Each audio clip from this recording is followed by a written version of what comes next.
बहुत से लोग कैश फ्लो गेम में खूब पैसा जीतते हैं, फिर उन्हें समझ ही नहीं आता कि उस पैसे का क्या करें, तो वो हैरान होने लगते हैं। इसकी वजह है उनकी पुरानी सोच, जो आगे नहीं बढ़ने देती, और फिर वो बाद में सारा पैसा ही हार बैठते हैं। कुछ लोग कहते हैं कि वे हार गए क्योंकि उनके पास सही पत्ते नहीं थे।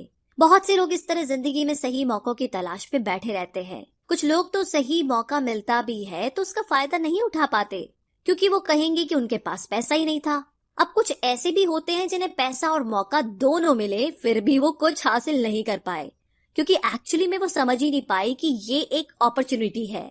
फाइनेंशियल इंटेलिजेंस का मतलब है कि आप पैसे को लेकर कितने क्रिएटिव हो सकते हैं।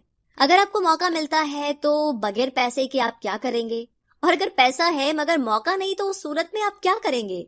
ये सब आपकी फाइनेंशियल इंटेलिजेंस पर निर्भर करता है। ज्यादातर लोग इस बात का एक ही सोल्यूशन जानते हैं कि खूब मेहनत करके खूब पैसा कमाया जाए, लेकिन आपको सीखना है कि अपने लिए मौका कैसे पैदा किया जाए, ना कि उसके इंतजार में बैठे रहे। सबसे खास बात अमीरों की जो है वो ये है कि उन्हें पता है कि पैसा असली चीज नहीं है। असली चीज है इसका सही मतलब जानना, ये जान लेना कि जो हमें चाहिए वो हम इससे बना सकते हैं। हमारा दिमाग हमारे लिए सबसे बड़ा एसेट होता है। यही हमें सुपर रिच बना सकता है या सुपर पुअर, निर्भर करता है कि हम कैसे इसका इस्तेमाल करें।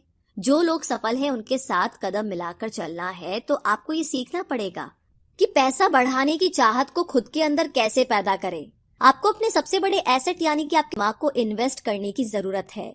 आपको फाइनेंशियली इंटेलिजेंट होना पड़ेगा। तो आइए इसे हम समझते हैं एक उदाहरण से। 1990 के दशक में एरिजोना और फोनिक्स के आर्थिक हालात बुरे चल रहे थे।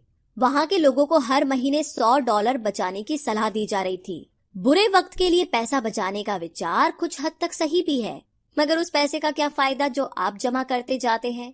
इससे तो अच्छा है कि उनका कुछ हिस्सा इन्वेस्ट किया जाए, जो कि आगे चलकर आपको फायदा दे। खैर, बात करते हैं एरिजोना और फोनिक्स के लोगों की जो आर्थिक तंगी झेल रहे थे।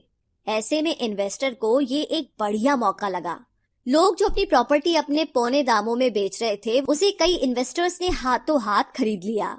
रॉबर्ट ने भी $75,000 की कीमत वाला एक घर सिर्फ $20,000 में खरीद लिया।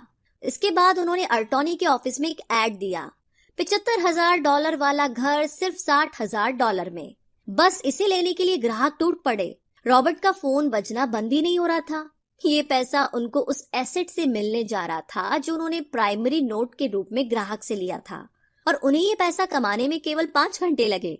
उन्होंने जो $40,000 इन्वेंट करे वो उनके एसेट कॉलम से क्रिएट हुए थे, और बगैर टैक्स के उन्होंने अचानक ही मिले एक मौके का फायदा उठाकर ये पैसा क्रिएट अपने इनकम कॉलम में ऐड कर लिए।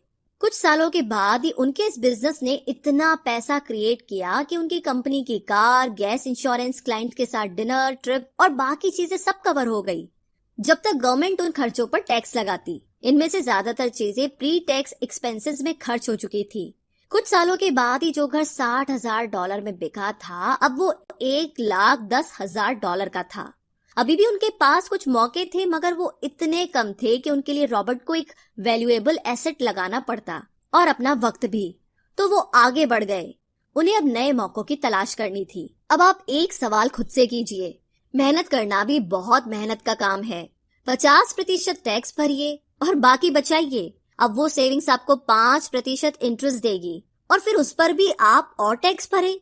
इससे तो अच्छा होगा कि आप अपना पैसा और टाइम अपने सबसे पावरफुल एसेट यानी कि अपने दिमाग पर इन्वेस्ट करें और फाइनेंशियली इंटेलिजेंट बने। ये दुनिया कभी भी एक सी नहीं रहती, जो आज है कल नहीं होगा। कभी मंदी तो कभी तेजी का दौर चलता रहेगा। वक्त के साथ टेक्नोलॉजी और भी बेहतर होती जाएगी। आज मार्केट ऊपर है तो कल नीचे होगा। खासकर स्टॉक मार्केट तो हर रोज बदलता है, मगर इससे आपको क्या फर्क पड़ेगा अगर आप फाइनेंशियली इंटेलिजेंट है तो, क्योंकि आप तो हर हालात के लिए तैयार रहेंगे। आपको जिंदगी में बेशुमार मौके मिलेंगे जहां पर आप अपनी फाइनेंशियल इंटेलिजेंट का फायदा उठा सकते हैं। जरूरत है तो बस उन मौकों को लपकने की। अमूमन हम 2 तरह के इन्वेस्टर देख सकते हैं। पहले वो जो पैकेज इन्वेस्टमेंट खरीदते हैं, और ये काफी आसान और बगैर झंझट का काम है। दूसरे इन्वेस्टर अपने लिए खुद ही इन्वेस्टमेंट क्रिएट करते हैं। इनको आप प्रोफेशनल भी कह सकते हैं। जितना ये इन्वेस्ट करते हैं उससे कई गुना ज्यादा पैसा बना लेते हैं। अब अगर आप इस तरह के इन्वेस्टर बनना चाहते हैं तो आपको खास तौर पर इन 3 स्किल्स को समझने की जरूरत है।